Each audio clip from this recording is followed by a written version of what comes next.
Sementara itu pemirsa, sebanyak 21 pengunjung Kafe Bibir yang diserahkan Polda Bali ke Badan Narkotika Nasional Provinsi BNNP Bali status positif narkoba disandang orang-orang baru. Karena tidak satu pun di antara mereka pernah terjaring rahasia BNNP Bali, demikian dikatakan Kepala BNNP Bali Brigjen Polisi Putu Gede Swastawan. Kepala BNNP Bali Brigjen Polisi Putu Gede Swastawan mengatakan, ke-21 pengunjung Kafe Bibir yang positif narkoba tidak ditahan oleh pihak kepolisian karena tidak membawa barang bukti narkoba, sehingga mereka diserahkan ke BNNP Bali. Ke-21 pengunjung Kafe Bibir yang positif narkoba ini didata oleh BNNP Bali.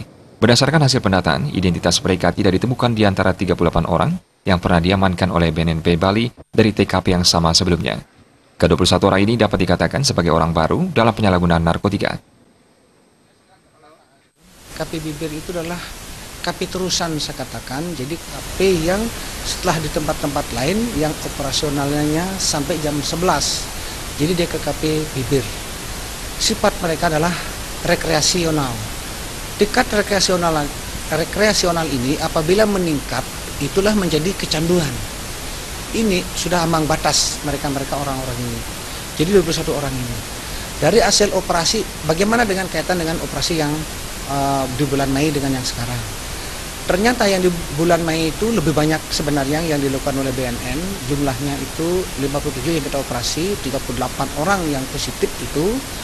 Nah, dari orang-orang ini semua dengan hasil dibandingkan dengan hasil yang sekarang itu berbeda.